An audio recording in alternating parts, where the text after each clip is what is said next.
Dado que la isquemia miocárdica es el resultado de un desequilibrio entre el aporte de oxígeno y nutrientes a las células a través de las coronarias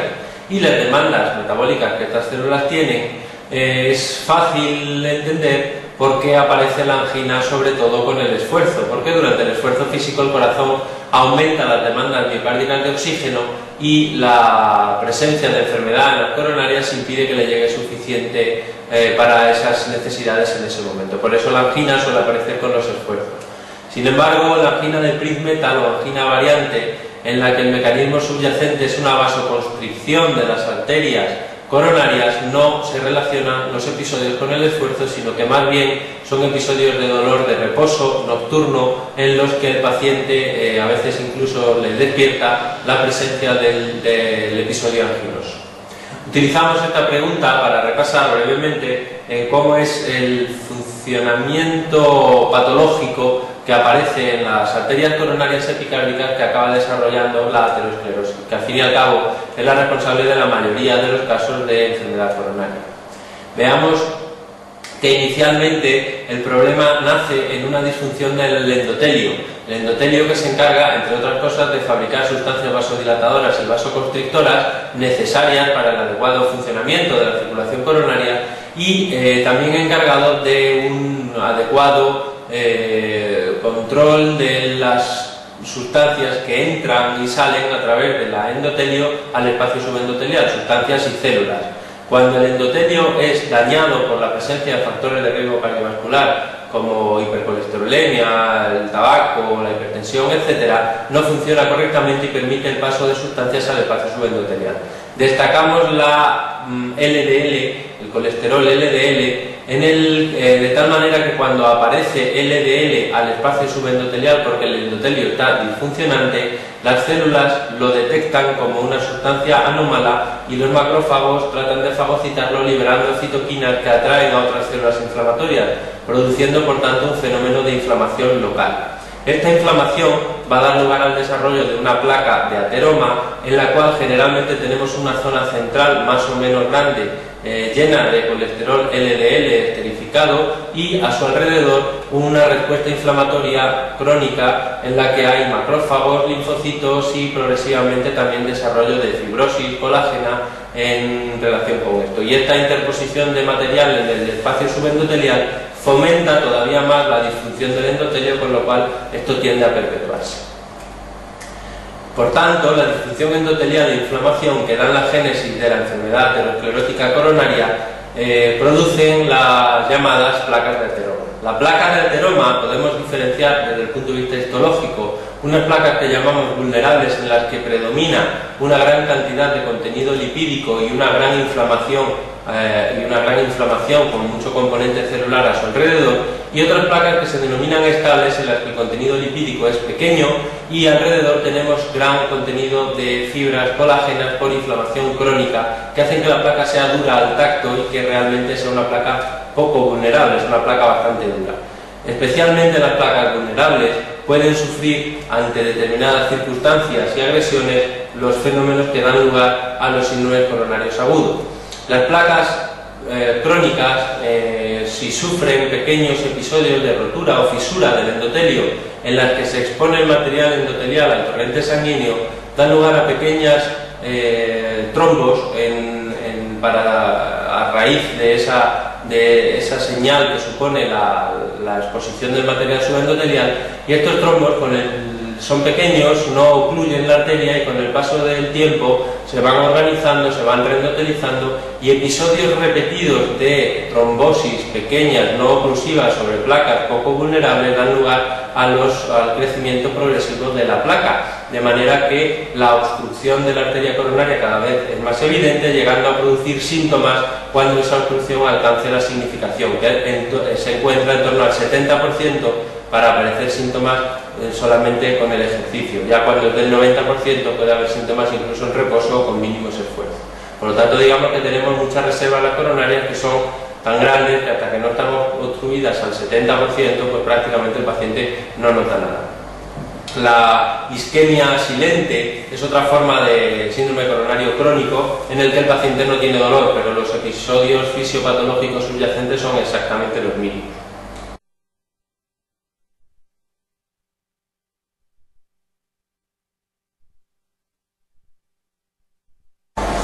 Cuando un paciente tiene una historia clínica clara de dolor típico anginoso, centrotorácico o precordial, opresivo, irradiado al brazo, mandíbula, etcétera, pues el diagnóstico es sencillo, pero en determinadas circunstancias nos interesa realizar pruebas de provocación de isquemia para dilucidar si los síntomas que nota el paciente realmente se corresponden con episodios isquémicos coronarios o no. Hay diversas pruebas y de ellas podemos destacar que la que más se utiliza es la ergometría convencional. En la ergometría convencional el paciente se sube a una cinta o a una bicicleta estática y progresivamente se va sometiendo a una carga de esfuerzo más llamativa, de manera que en el momento en que el paciente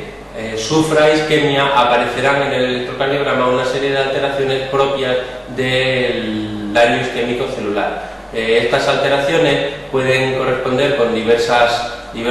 morfologías y hay que conocer que los cambios en la onda T no tienen relevancia de cara al diagnóstico, puesto que la propia hiperventilación asociada al ejercicio físico generalmente aparece con un esfuerzo normal en un paciente con la coronaria sana. Por eso, para ganar especificidad, solo se consideran los cambios que afectan al segmento ST, los propios de la isquemia miocárdica, para considerar que una ergometría es una ergometría positiva. Desde el punto de vista clínico, el paciente puede tener su dolor, su angina, y llamamos que la prueba es clínicamente positiva cuando reproduce los síntomas y negativa si no los reproduce. Y eléctricamente positiva cuando tengamos los cambios que acabamos de mencionar, es decir, un ascenso o un descenso del segmento ST de al menos 1 milímetro medido más o menos a unos 2 cuadraditos del final del complejo QRS. Realmente otros cambios que pueden hacernos confundir pueden ser no solo las alteraciones de la onda T, sino la presencia de un ascenso persistente del segmento ST que tienen ciertas personas, por ejemplo, los que han desarrollado un aneurisma ventricular como complicación de un infarto previo. Pero salvo circunstancias excepcionales, hay que considerar que la elevación o infradesnivelación del segmento ST generalmente indican positividad de la prueba. Dentro de la infradesnivelación del segmento ST, que es la habitual, porque el ascenso ya sabemos que indica que toda la pared del miocardio está sometida a un riesgo de morirse por la falta de riego que tiene,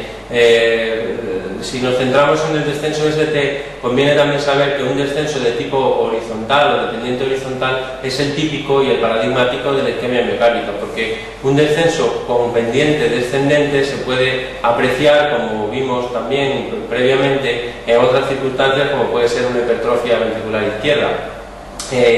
Y un descenso de ST con una pendiente ascendente a veces también se puede confundir con alteraciones propias de la propia hiperventilación asociada al ejercicio. Por lo tanto, digamos que la respuesta eléctrica positiva básica es el descenso del ST de pendiente horizontal de al menos 1 milímetro durante el ejercicio.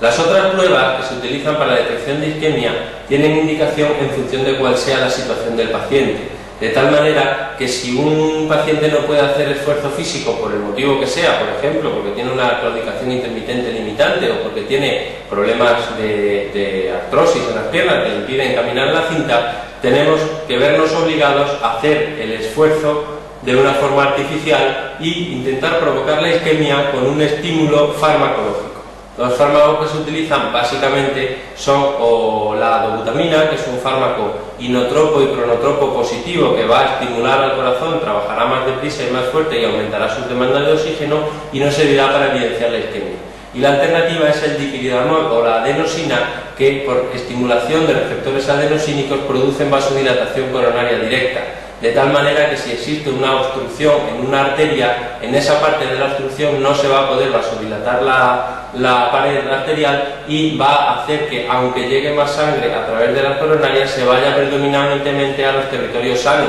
dejándonos isquémico al territorio enfermo. Ese es el llamado fenómeno del trombo coronario. Por eso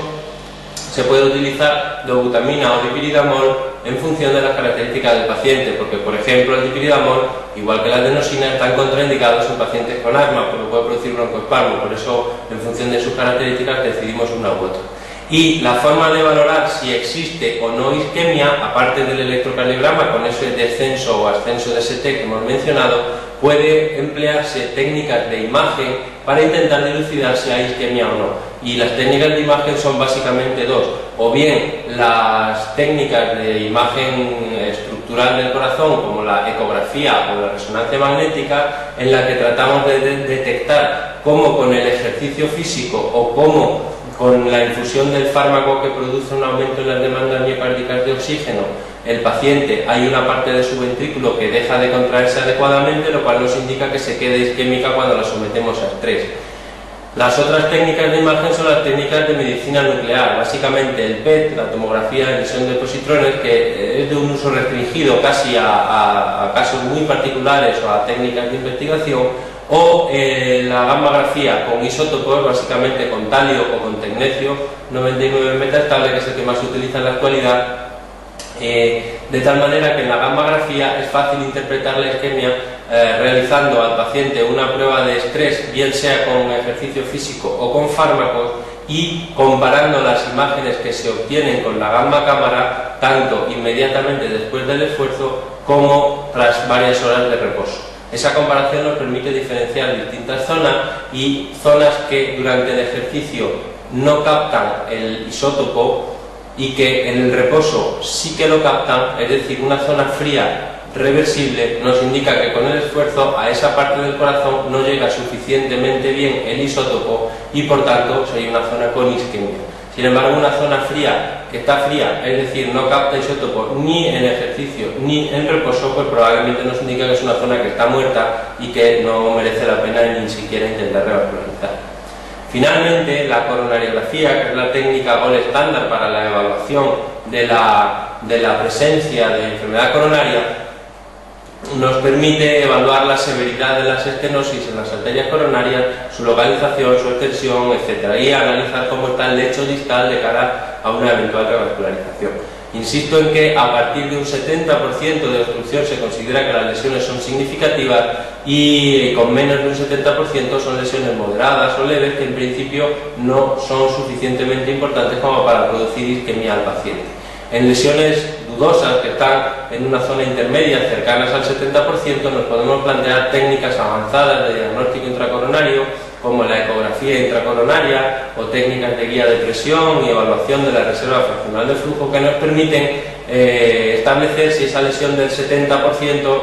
es responsable de la isquemia o no, ante dudas que pueden surgir en determinados pacientes. En la actualidad, el angiotac, el escáner coronario multicorte, permite obtener unas imágenes casi tan buenas como las de la angiografía convencional, y que no obstante, al estar limitado por no tener posibilidad de intervención sobre las coronarias, pues realmente debe ser empleado a modo de diagnóstico solamente en pacientes con una sospecha, digamos, relevante de que tengan enfermedad coronaria y en los que se vaya a tomar alguna actitud al respecto, porque la presencia de placas calcificadas en las arterias coronarias con el escáner se relaciona con más tasa de eventos coronarios en la historia del paciente. Pero ya digo que el escáner coronario es más bien, hay que considerarlo más bien como una técnica de despistaje que como una técnica de diagnóstico como tal, porque la coronariografía le supera en cuanto a que no solo permite evaluar las lesiones, sino también mediante procedimientos de angioplastia solucionar las obstrucciones que sean susceptibles de la misma.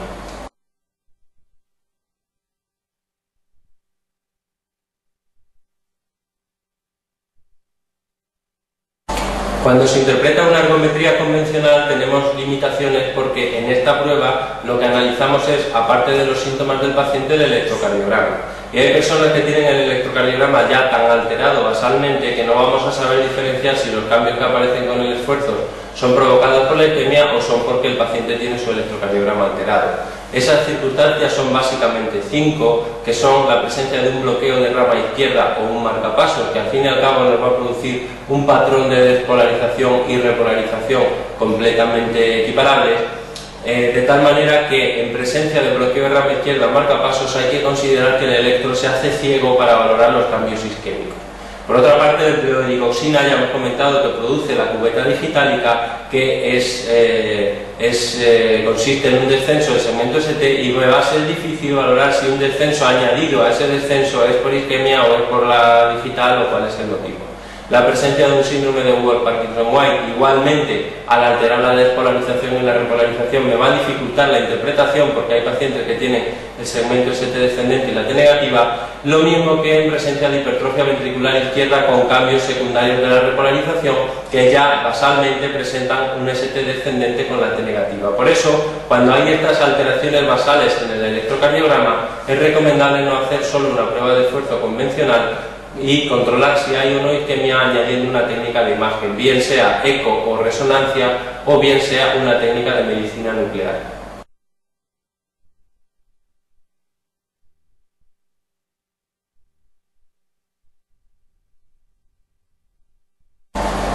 En la actualidad la coronariografía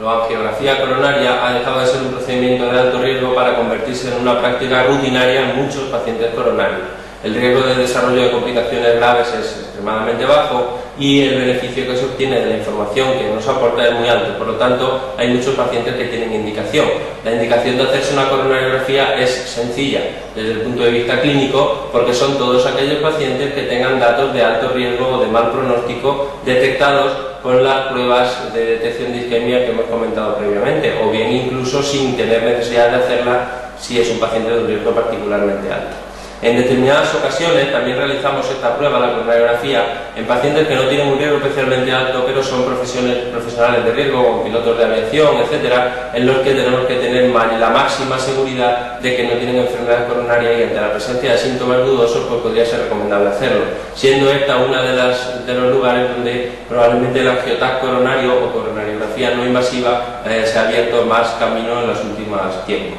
Los pacientes que han fallecido súbitamente, han tenido una arritmia ventricular de la que han sido recuperados, evidentemente también deben ser sometidos a una coronariografía, ya que la causa más frecuente de muerte súbita en la actualidad es la enfermedad coronaria. Por otra parte, en los pacientes que están con tratamiento farmacológico para su enfermedad coronaria y no consiguen un adecuado control, también deben someterse a la prueba para estimar las posibilidades de realizar una revascularización y que desaparezca esa isquemia. En los señores o señoras que se van a someter a una cirugía valvular, también es recomendable antes de la cirugía someterse a una coronariografía que descarte o confirme la presencia de enfermedad coronaria asociada, que habrá que solucionar o bien antes o bien simultáneamente durante el acto quirúrgico. Y por último, la gran indicación que ha supuesto un avance en el tratamiento de los pacientes con el síndrome coronario agudo con ascenso del segmento ST es la angioplastia primaria, es decir, los pacientes que acuden al hospital con un infarto agudo de miocardio y que se someten a una coronariografía de urgencia con la intención de localizar la zona obstruida y desobstruirla mediante la realización de una angioplastia. Cuando está indicada la angioplastia la respuesta es sencilla. Todos los infartos agudos se pueden someter a una coronariografía con vistas a intentar revascularizar. El problema es más un problema táctico de la dificultad de disponer de un equipo de hemodinámica de alerta con suficiente experiencia y con todos los medios adecuados y que el paciente llegue a sus manos, digamos, en un tiempo prudencial, porque ya sabemos que un infarto prácticamente tenemos 12 horas para que se complete y si llegamos más allá de las 12 horas es poco probable que vaya a aportar ningún beneficio al paciente hacer una revascularización. Por eso realmente la indicación de la angioplastia primaria y en unas condiciones ideales en las que tenemos acceso a profesionales con experiencia y demás que nos la pueden hacer en el tiempo correcto, pues realmente si el paciente tiene un infarto de miocardio en fase aguda confirmado, pues siempre que queramos pues podemos optar por esta técnica de revascularización en lugar de la fibrinolisis. Y es preferible la angioplastia a la fibrinolisis si el paciente específicamente presenta shock cardiogénico o presenta un edema agudo de pulmón, un infarto muy extenso o es un paciente muy joven, es decir, cuanto más complicada sea la situación, pues siempre es más favorable al uso de la angioplastia frente al uso de la fibrinolisis. Porque otra indicación de la angioplastia es la lisis fallida, es decir, a veces cuando el paciente llega con el infarto se le pone el trombolítico, se espera un tiempo a ver si conseguimos que se disuelva el trombo y el paciente le desaparezca el dolor y se normalice el ST, pero el paciente no se le abre la arteria. Y en esos casos pues se puede realizar una angioplastia que llamamos de rescate para intentar abrir la arteria que nos ha fallado con la fibrinolisis. Otra opción que no parece que sea muy apropiada, pero que en algunos casos se realiza, es lo que se denomina angioplastia facilitada, en la cual el paciente llega, se le realiza la fibrinólisis y luego se realiza una angioplastia al día siguiente, digamos, habiendo sido facilitada con la asociación de un fibrinolítico y un fármaco inhibidor de la glucoproteína de OP3A, aunque ya os digo que esta es una técnica que se está dejando de utilizar porque parece que tiene mayores riesgos de sangrado que la angioplastia convencional o la fibrinólisis con angioplastia rescate en caso de que fracase. La angina posinfarto en un paciente con un infarto sometido a fibrinólisis eficaz y que en las horas siguientes desarrolla angina es una indicación porque es una angina de muy alto riesgo. La isquemia residual tras haber tenido un infarto, es decir, si alguien tiene un infarto se le hace fibrinólisis que es eficaz y se le hace una prueba de esfuerzo unos días después en la que nos aparece que sigue teniendo isquemia, pues también sería indicación de hacerla, así como todos los pacientes que tengan una complicación mecánica del infarto, siempre que haya tiempo y la situación lo permita, antes de someterse a la cirugía cardíaca, pues es recomendable valorar cómo están sus coronarias con la intención de que el cirujano tenga la mayor información posible de cara a la intervención.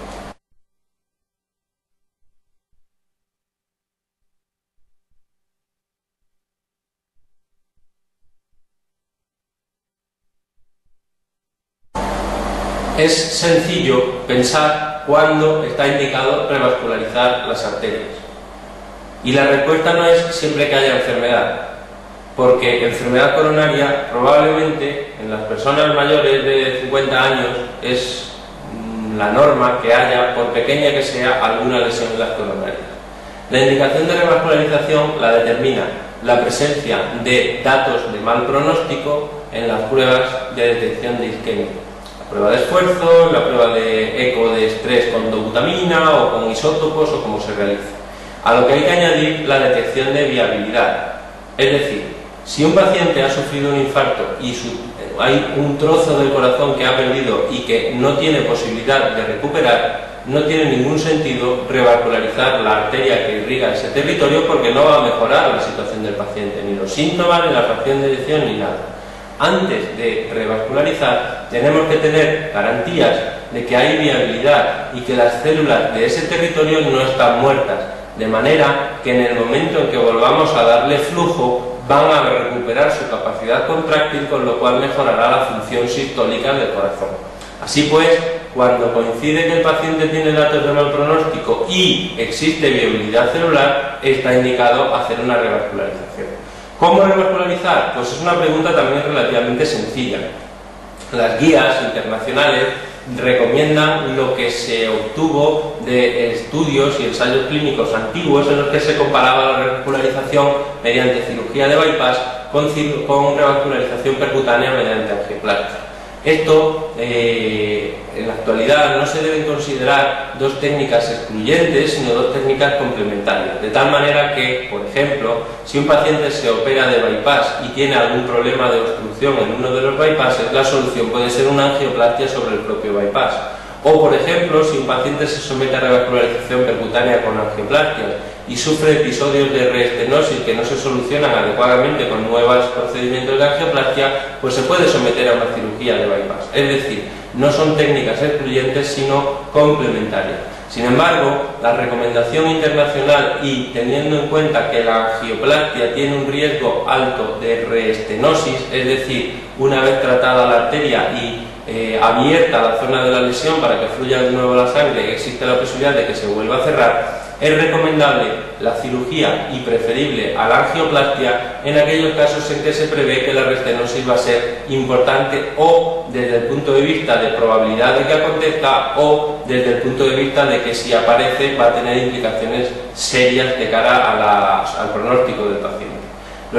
Dicho de otra manera, cuando un paciente tiene una enfermedad que afecta al tronco coronario izquierdo o tiene enfermedad que afecta a los tres vasos con una función ventricular deprimida, son pacientes de un riesgo extremadamente alto, en los cuales el riesgo de la angioplastia fallida con una reestenosis posterior es suficientemente alto como para que todo el mundo esté de acuerdo en recomendar la cirugía de bypass frente a la angioplastia. No obstante, en casi todos los hospitales donde se desarrollan técnicas de angioplastia del mundo, con la aparición de los nuevos stent liberadores de fármacos que tienen un riesgo extremadamente bajo de reestenosis, se realizan a diario muchos procedimientos de revascularización completa al tronco coronario izquierdo o a los tres vasos con angioplastia. Lo que pasa es que, digamos, esto debe ser individualizado en función de la situación del paciente. Por otra parte, desde el punto de vista de la angioplastia, parece que cuando la enfermedad coronaria afecta solo a uno o a dos de los vasos coronarios, pues sería la técnica de elección. La descendente anterior es el vaso, digamos, más importante de los tres. Bueno, importantes son los tres, pero digamos es el que su obstrucción da lugar a infartos de mayor tamaño, de mayor entidad y generalmente de peor pronóstico. Por eso, cuando hay dos vasos, pero uno de ellos la descendente anterior, pues algunos autores también prefieren recomendar el empleo directo de la cirugía. Efectos prácticos en la actualidad.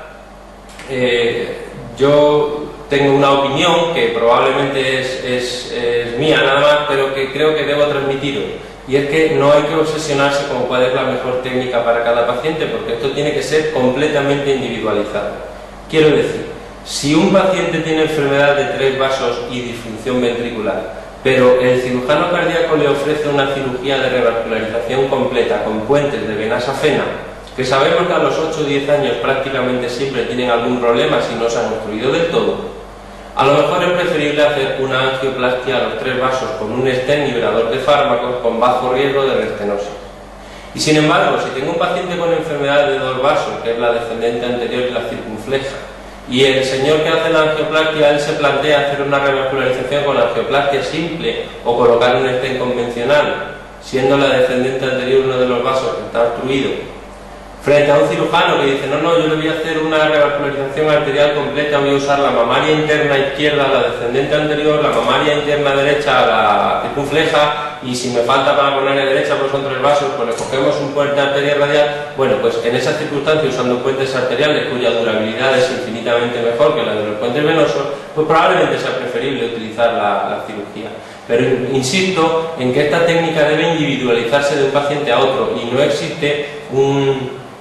paciente igual a otro. Por eso, realmente, de cara al examen, la recomendación es seguir las recomendaciones internacionales, y lo que sí está claro es que tronco o enfermedad de 3 vasos, especialmente en pacientes con diabetes o disfunción ventricular, la recomendación sería utilizar de entrada cirugía. Fuera de eso, pues podemos discutir si podemos dar una opción a la revascularización percutánea en caso de que vaya mal, pues plantear la cirugía o cómo llevarlo a cabo.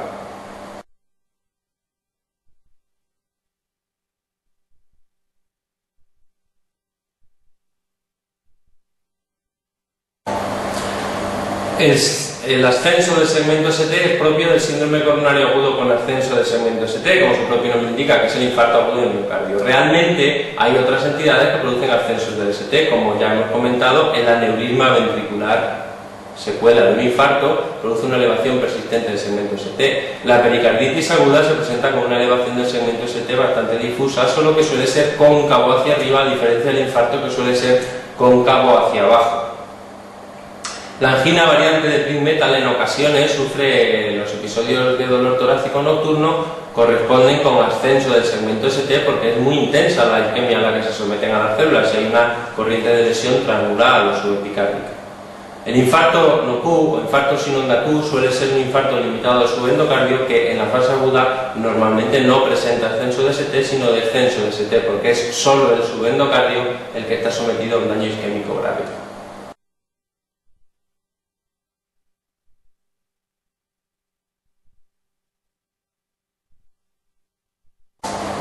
En la actualidad, lo más relevante en los síndromes coronarios agudos es clasificarlo en función de si existe o no ascenso persistente del segmento ST en el electrocardiograma de superficie. Como veis en la diapositiva, un episodio de fisura o fractura de la placa de ateroma, una placa vulnerable, pone en marcha un mecanismo de trombosis, inicialmente un trombo plaquetario y luego un trombo con fibrina, y esta trombosis puede llegar a ocluir completamente el vaso donde está la lesión o a dejar una pequeña zona por donde fluye algo de sangre. Esta diferencia es fundamental porque si ocluye totalmente el vaso, todo el territorio al que irriga esa arteria se va a quedar absolutamente sin riego, porque la circulación coronaria en condiciones fisiológicas es una circulación terminal, no tiene colaterales salvo en situaciones patológicas. Por lo tanto, si el trombo tapa del todo el vaso, toda la pared del miocardio a la que llevaba sangre ese vaso va a chillar porque va a morir. y se produce un ascenso del segmento ST, una corriente de lesión transmural o subepicárdica. Por lo tanto, el objetivo terapéutico de estos pacientes va a ser abrir el vaso y abrirlo cuanto antes. E insisto en que tenemos 12 horas de margen como máximo, porque a partir de las 12 horas ya se han muerto todas las células que no les llegaban a la red de sangre. Sin embargo, cuando no es oclusivo el trombo, es decir, cuando me queda un poquito de paso de sangre, digamos que las células no van a morir todas las de toda la pared, sino que en función de la severidad de la isquemia, es decir, en función de que me llegue menos o más sangre a través de ese hilito que me ha permanecido no obstruido, vamos a tener diversos tipos de presentación desde el punto de vista electrocardiográfico, porque puede que las células del subendocardio sí que estén sometidas a tanta isquemia que puedan morir, en cuyo caso habría descenso de ST. Puede que no haya ninguna célula sometida a un riesgo de fallecimiento o muerte celular, como sería en el caso de que haya ondas T negativas, o que solo el subendocardio esté sometido a daño isquémico, en cuyo caso solo tendríamos ondas T picudas. Es decir, de más a menos graduación podemos tener distintas manifestaciones electrocardiográficas. Lo que es relevante desde el punto de vista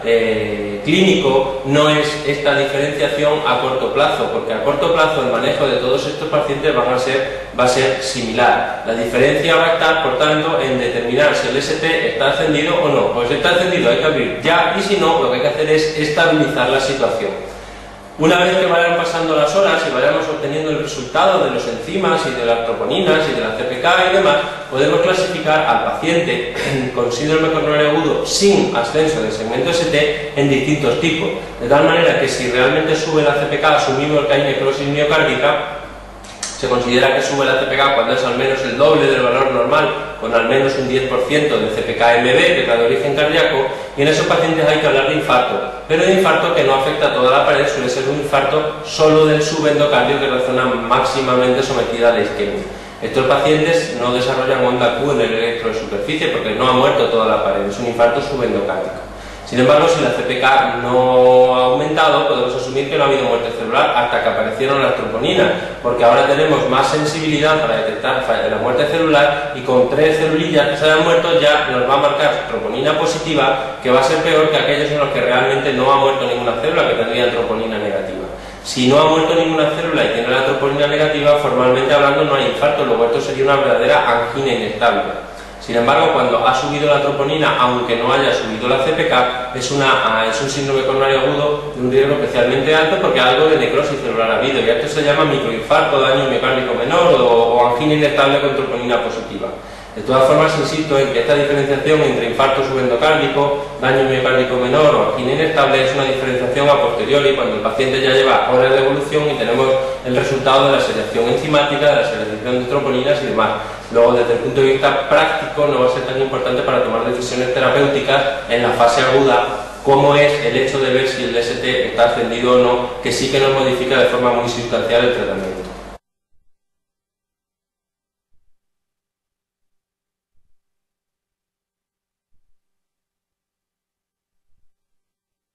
El tratamiento del síndrome coronario agudo sin ascenso de ST es parecido al del síndrome coronario agudo con ascenso de ST, con la diferencia de que en este caso no tenemos que abrir la arteria de forma urgente.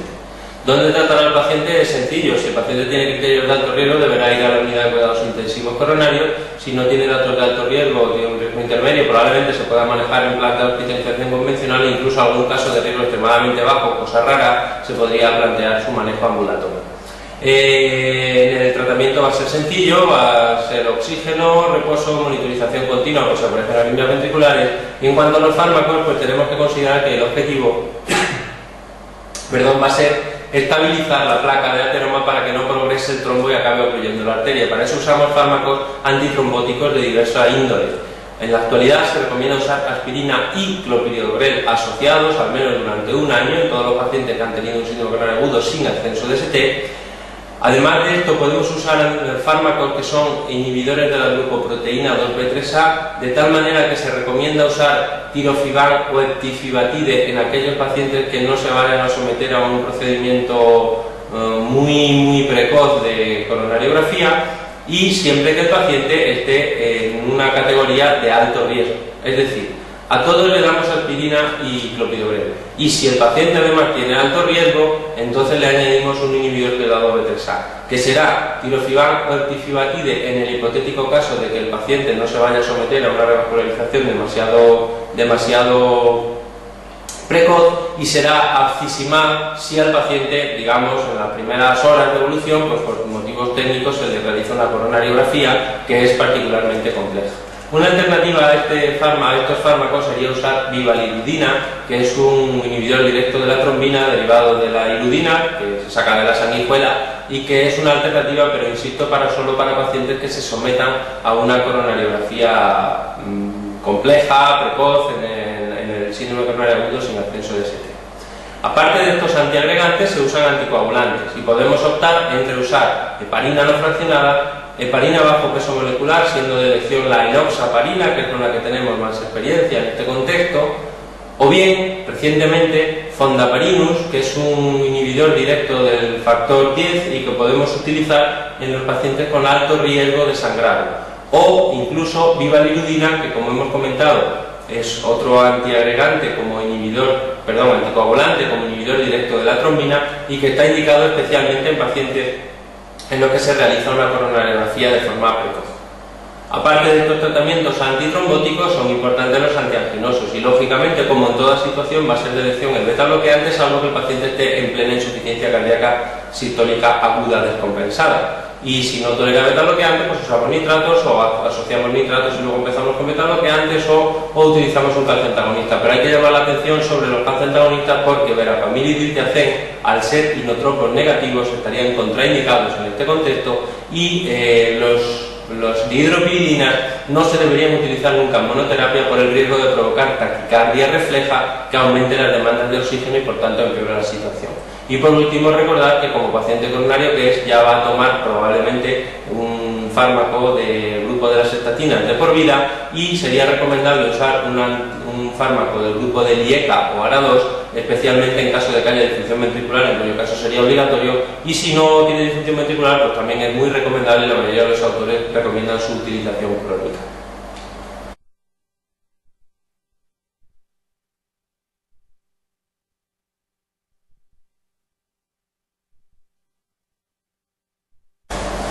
En el manejo del síndrome coronario agudo sin ascenso del segmento ST siempre se instaura el tratamiento médico, como hemos comentado previamente, y una vez instaurado decidimos cuál es la estrategia a seguir. En algunos pacientes existen datos de alto riesgo, como puede ser la presencia de troponinas elevadas, de CPK elevada, de insuficiencia cardíaca, arritmias ventriculares, edema de pulmón, hipotensión, es decir, datos de mal pronóstico. Pues en estos pacientes está indicado hacer una estrategia con una coronariografía precoz en las 48-72 horas de evolución y digamos,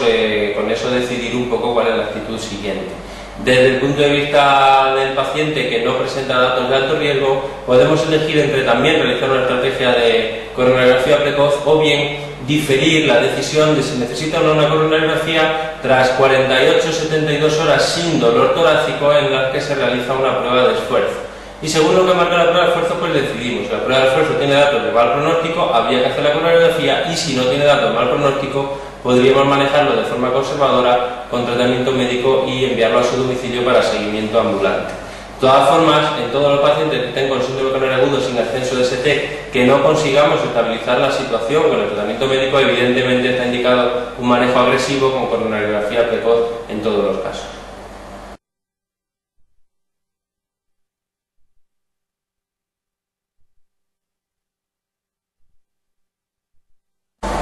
Las enzimas cardíacas que se elevan ante la presencia de muerte celular realmente muestran diversos tiempos en cuanto a su inicio y al tiempo que duran elevadas en sangre. Entonces, la primera que se eleva es la mioglobina, pero que es muy inespecífica, pues se eleva por multitud de circunstancias, y digamos la que dura más tiempo son las troponinas cardioespecíficas, que a veces duran hasta 10, 12, 14 días. Esto tiene importancia desde el punto de vista práctico solo en una situación, y es ante el interés por diagnosticar un reinfarto de un paciente, un reinfarto precoz. un paciente que ha tenido un infarto hace 6 o 7 días, si se le realiza una determinación de troponina, porque ahora viene de nuevo con dolor torácico, es posible que la troponina esté alta, pero todavía como consecuencia del infarto anterior que tuvo hace 5 o 6 días. Por eso sería preferible usar la CPK en esta circunstancia para confirmar o descartar el diagnóstico de un reinfarto precoz.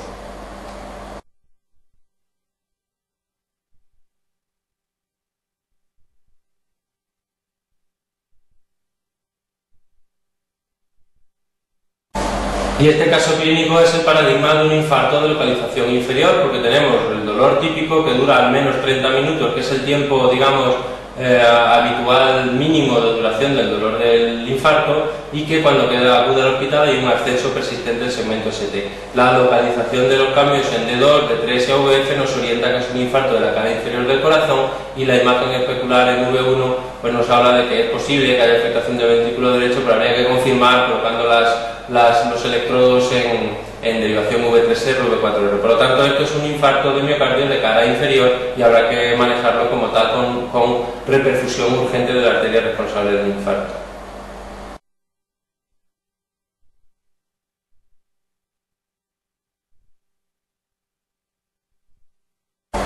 Al igual que se comentó en el edema agudo de pulmón, la morfina es un fármaco muy útil en el infarto agudo de miocardio porque posee capacidad de disminuir la sensación de angustia, la ansiedad del paciente, la sensación de disnea y el dolor, y por otra parte además tiene ciertas propiedades vasodilatadoras, por lo tanto puede ser muy útil utilizarlo porque disminuye la precarga y puede hacer que el paciente mejore su hemodinámica incluso. Por lo tanto, larga mano la morfina durante la fase aguda de un infarto, que es un fármaco útil y eficaz en este contexto. El tratamiento del síndrome coronario agudo con ascenso de ST es muy similar al que no tiene ascenso de ST, con la diferencia de que habrá que recordar siempre que es obligatoria la reperfusión urgente, bien con angioplastia primaria o bien con una fibrinolisis. Destacar desde este punto de vista que las medidas generales son las mismas: monitorización, reposo, tratamiento del dolor, etc. Y usamos fármacos antiagregantes. En la actualidad la recomendación es usar aspirina y clopidogrel también en todos los pacientes que tienen un síndrome coronario agudo con ascenso ST durante al menos un año.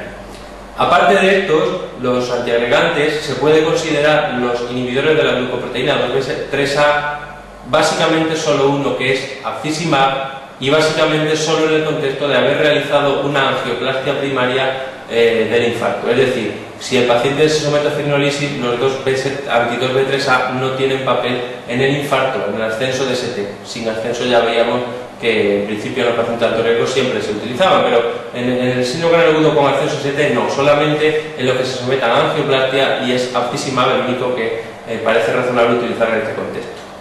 Desde el punto de vista de los anticoagulantes, también hay que recordar que se puede utilizar cualquiera de los que hemos utilizado, aunque con ciertas variantes, es decir, la heparina no fraccionada o la enoxaparina, que son los que se utilizan de forma tradicional, a lo que se añade fondaparinus solo en aquellos pacientes que se sometan a fibrinolisis con streptokinasa, o bivalirudina solamente en los pacientes que se sometan a una angioplastia. Es decir, el fondaparinus no se debe utilizar en la angioplastia primaria y la bivalirudina no es el fármaco que se utilice asociado en general a la fibrinolisis. Los fibrinolíticos podemos optar por el que queramos. Realmente los más modernos son más eficaces, que consiguen más repermeabilización de la arteria que los más antiguos, pero también tienen un riesgo mayor de sangrado. Entonces, en la actualidad los que más se utilizan son los derivados del RTPA, el TPA o el TNK, tenecteplase, aunque la streptokinasa tiene su papel porque es un fármaco que, aunque es clásico, pues tiene una alta eficacia y un riesgo de sangrado discretamente menor. Por lo tanto, para personas con más riesgo de sangrado, como pueden ser ancianos y demás, puede tener su papel. Aparte de esto, hay que tratar la isquemia, lógicamente, nitroglicerina, betabloqueantes si no hay insuficiencia cardíaca, etc. Y recordando que los calcio antagonistas tienen un uso controvertido, al menos en monoterapia, las dihidropiridinas, por aumentar la frecuencia cardíaca. Y luego el resto del manejo va a ser el manejo de un paciente de urina de cuidados intensivos. Pues, si hace un bloqueo, pues un marcapasos; si tiene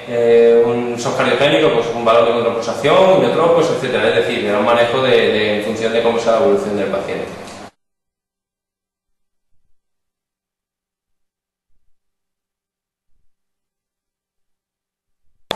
De las complicaciones mecánicas del infarto, la que con más frecuencia produce el fallecimiento prácticamente inmediato del paciente es la rotura del panel libre del ventrículo izquierdo, que se presenta clínicamente con un paciente que cuando ya lleva 3 o 4 días de evolución del infarto sufre súbitamente un taponamiento cardíaco, disfunción electromecánica y muerte. En caso de que el paciente tenga suerte y se le tape el agujero que se ha formado en la pared del ventrículo con un trombo, en teoría podríamos hablar de lo que se llama un pseudoaneurisma y se podría manejar intentando hacer una extracción de sangre mediante una pericardiocentesis para mejorar un poquito la situación hemodinámica del paciente y evidentemente una cirugía muy urgente para intentar reparar el defecto, el agujero que se ha creado a consecuencia del infarto. Recordad también que los antiarrítmicos son peligrosos en el seno de la isquemia. De hecho, hay estudios que demuestran un aumento de mortalidad cuando se utilizan de forma sistemática y, por supuesto, la fibrilación ventricular primaria que aparece durante las primeras horas de evolución del infarto requiere un tratamiento inmediato con desfibrilación, con una cardioversión eléctrica de alta energía para revertir el paciente a ritmo sinusal. No se debe usar fármacos ni nada de entrada porque la fibrilación ventricular lo que hay que hacer es hacer una desfibrilación inmediata.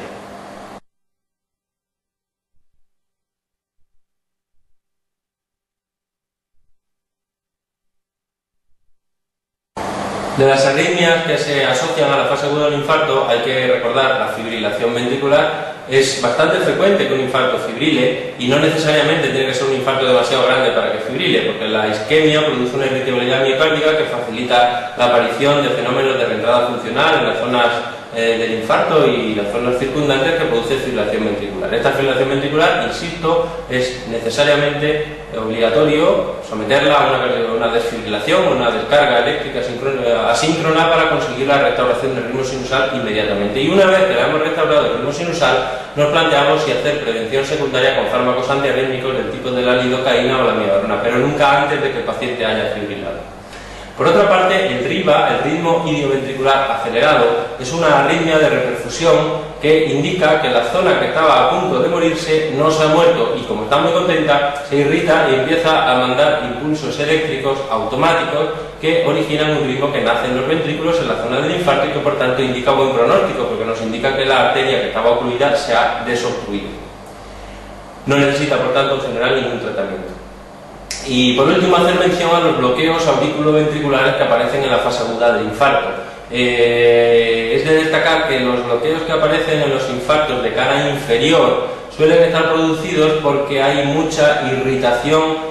vagal y el aumento del tono vagal produce bradicardias intensas. Esto es porque hay muchas terminaciones del vago en la zona de la pleura visceral, en la parte inferior del pericardio que están apoyados sobre el diafragma, y esta irritación acaba produciendo un aumento del tono vagal muy marcado que hace que el paciente habitualmente llega con bostezos y llega con una bradicardia sinusal marcada o incluso un bloqueo AV. Estos bloqueos suelen ser pasajeros porque, al ser secundarios a un aumento del tono vagal, son pasajeros, son a nivel del nodo AV, que es donde se reciben las aferencias del vago, y responden muy bien a la atropina y generalmente tienen buen pronóstico, no necesitan ningún tratamiento, o si acaso una atropina si es muy marcada en la fase aguda, el paciente está hipotenso y lo tolera mal. Sin embargo, cuando hay un bloqueo auriculoventricular asociado a un infarto anterior o anterolateral, que son infartos más extensos, generalmente está producido por necrosis del sistema de conducción.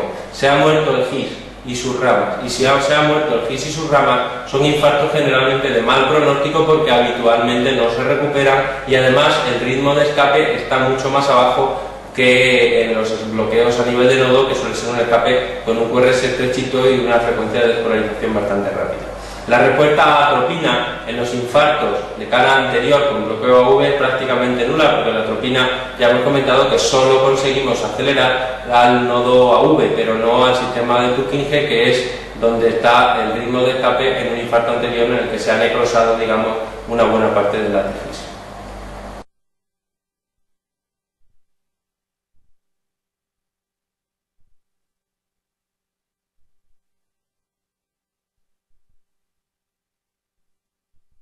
Una vez que hemos superado la fase aguda del infarto, en general se recomienda que el paciente se someta a una evaluación pronóstica o una estratificación pronóstica,